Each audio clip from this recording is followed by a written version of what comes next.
This is the famed Oakland Roadster Show Diorama. It was started by Bob Barnett and I as an idea to create a display of famous custom cars that appeared in the 1964 Oakland Roadster Show in Oakland, California. I was in that building when I was in high school three times. The eaves of this building were open slightly, enough that there were many pigeons in there. There were times when it was a good idea not to look up and to wear a hat.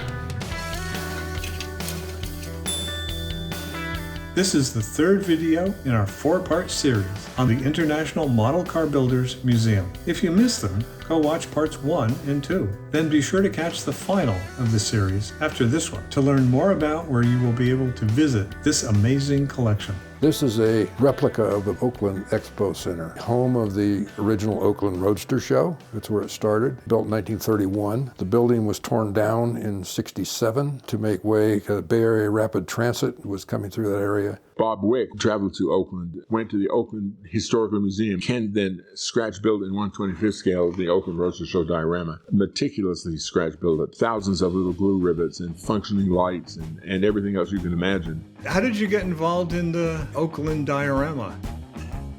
Well, you know Mark. So that's how that happens. Probably the most fun I've ever had on a modeling project.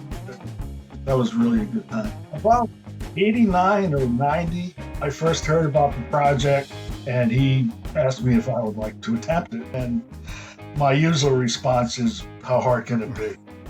It was actually a full year, almost every day. We didn't have any of the plans. Apparently the city had destroyed the plans, or they were lost over time or something. So we had to look through old hot rod magazines and coverage of the show just to get a visual idea of what things looked like. And from that, I was able to make a set of plans, all done by hand on a full scale, which I used all the ironwork. What was the ratio of research to building? At least a couple of months with the research and the plans and going back to modify the plans. And, here again, they were all hand drawn. There were no more than a half a dozen photos that we finally found that were really usable, that provided a lot of details. It isn't 100% accurate, but since the building doesn't exist anymore, who's going to notice? That's right. I'm glad to be able to share these stories with you through our videos. One of the things that makes this channel possible is the ongoing support of viewers who become patrons. As a thank you for their patronage, we publish brief posts from my bench on our Patreon page exclusively for patrons. If you'd like to help further the work we do here on Model Car Muse, check out the Patreon link in the description below. It's fascinating what people did to overcome problems, much like modelers, only they did it on a bigger scale. I was talking to a structural engineer one time, and he said, believe it or not, the footings underneath these columns are one of the most important part of this entire building. Because of the curved roof, with the wind blowing over the top, like an airplane wing, you get uplift. They have to hold the building down. Not only hold it up, it has to hold it down.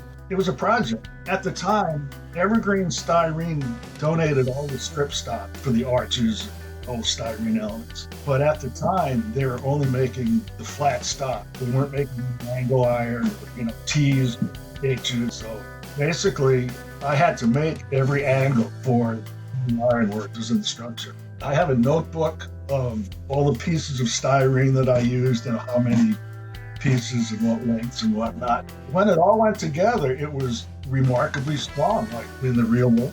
So that I was really happy about.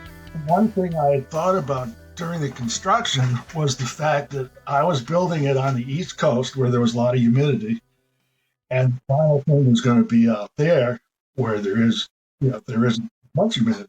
I was afraid that the wooden structure would expand and contract. Of course, the styrene did not. So all the ironwork and the framework is only attached on the floor and at a couple spots on the back wall. The ceiling is not attached to the arches.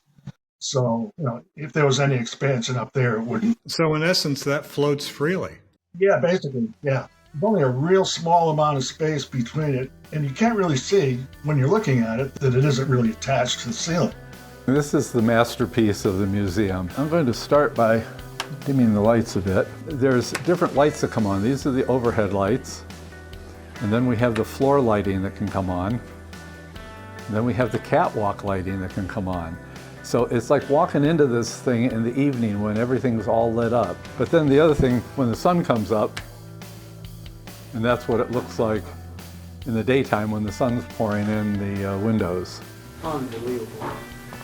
These are old, like grain of wheat bulbs. They're not LEDs. At the time of the Oakland Roadster Show, LEDs either weren't available or I wasn't aware of them. And I was just using the model railroad 1.5 volt bulbs, incandescent bulbs. But you remember back in the day, you used to light your artificial Christmas tree with a color wheel, so it all changed colors, and these are the same thing. They were used at car shows back in that era.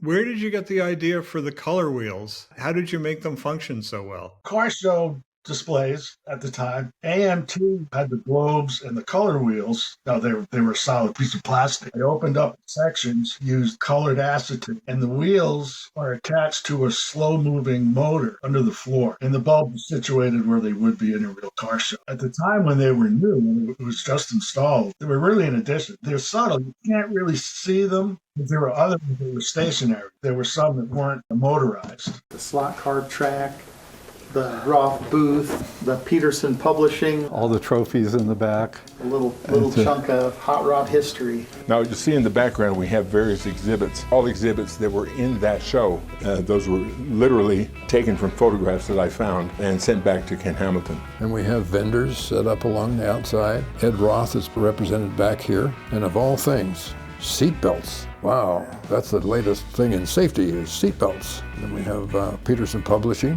which was Hot Rod Magazine and several others at the time. Parts manufacturers. NHRA is represented over here on the other side. And of course we have custom motorcycles. Oakland Police Department always had one of their bikes in there.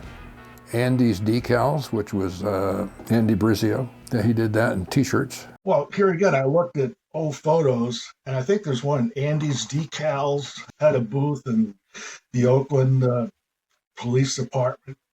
Now, they don't look exactly like they looked at the shows, but the people are fairly accurate. And if you noticed way in the back, against the back wall, they had a model car contest, which has become part and parcel to many large car shows today, even small car shows. And there's a model car contest Of course. in the car show. Yeah. It is great. Back in the corner, we have a model car contest, which there was in the 64 show. And there are scale model cars back there, all carved from basswood, which are 1/625th of real size. All the signage matches what was hanging there at the time. There's all kinds of details here. There's a little paper airplane here on one of the rafters. There's a bird up in the rafters in another location. The detail is just phenomenal. The rivets, you can see the rivets and the trussing, which is so cool. Those are just the little things that you might not really notice unless you really study it. Those are all the fun things. I like putting in little Easter eggs like that, as I call them. Usually in a structure somewhere, there's a bird's nest with birds' eggs in it. Just little things that, here again, you wouldn't really notice unless you really look. Once you see something like that, you think, gee, maybe there's something else. Maybe I should look around a little more. And other thing I really have to emphasize is it was not only my effort. I'm only a small part of that whole project. Yeah, Bob made all the hanging signs, and he did printed material like for the AMT Turnpike, the slot car Turnpike. Everybody who was involved in the project really deserves a lot of credit. And the builders of the cars, I think, deserve even more credit than I do, because they had to build, exact replicas. And I was just kind of winging it, thinking how the building might look. I was close, but, there was a lot of room there and there for artistic license, I like to call it.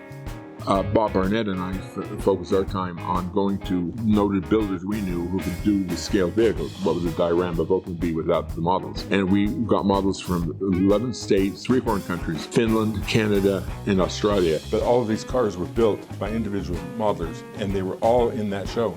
In 64 or earlier, to be precise. One of the more famous ones is the RC Dream Truck. Several customizers worked on that. Winfield being one. Barris did a lot of the front end work, and he did a lot of the work on the cab too. I think Jeffries may have been involved in that at one time, Dean Jeffries. So pretty much everyone. Pretty much everyone, yeah. Everyone got a finger in it, yeah. The paint on that was something that was just totally out of this world for its era. The scallops had just started coming in at that point in time. They became quite popular. And every time you look in there, you see something you didn't see before. Earlier we were talking about the 54 Mercury and its taillights being classic. There's a car back there in the back that's appears to be a 51 or 2 Chevy hardtop, and it has 54 Merc taillights. Here's another one that had the classic Packard taillights, which became stuck on or added on to a lot of custom cars in the era. The amount of work and detail in this it's hard to fathom, really. Right down to a model of the 8-foot tall, most beautiful Roadster trophy. Then we also had this done, the early example of photo etching in the hobby. That is the trophy that they handed out to the winners at the Oakland show, and it shows all the winners through 64, starting in 1949. So all of this stuff was actually there, and that came from a lot of research on the part of a lot of people. Bob Barnett was a key researcher. He came up with the names, a ton of work involved. Unfortunately, Bob Barnett passed just about the time that this debuted, but it was done in his honor. In fact, his name appears at the very top of it because he was such a leading proponent of this effort. The diorama debuted at the GSL International Model Car Championship in May of 1992 here in Salt Lake City, whereupon it was featured in major magazines, including Scale Out Enthusiast, various custom car magazines. People simply couldn't believe what had been done with this diorama. It remains to this day, almost 40 years later, such an incredible seminal achievement. Ken Hamilton's work, Bob's work, everyone's work on this is almost unbelievable because of its detail and its authenticity, scale authenticity, the sheer passion that went into it, the working lights, the functioning overheads, the accuracy, and so forth. It is beyond description. We're very pleased with this. The MAS, Museum of American Speed, will have a special exhibit with vintage documents and images of its construction and its coverage in the media and so forth, so that visitors can appreciate the incredible hard work that went into this. We're very happy that we're going to be able to return this to the Museum of American Speed. One of the guys in the Maryland Club, he had a van. His name was Mike Adams, who was no longer with him. He passed away, and he offered to take it out there. And the thing just fit in the van. I was kind of surprised it fit at all. I had no idea how we were going to get up. And he and I drove out there. We got there on the 5th day. I assume it's been holding up fairly well. Well, that's what impressed me so much. I mean, the archival quality of the build, your consideration for that, because it looks fresh and new. Yeah, that I'm really happy with. I remember after the show, and it was moved into the museum at the time, which I think was a part of Mark's office. We had to move it in up on end like a refrigerator and just kind of slide it in. And I thought, oh my, this thing's going to fall apart, but it was intact. So I guess overbuilding it was a good thing.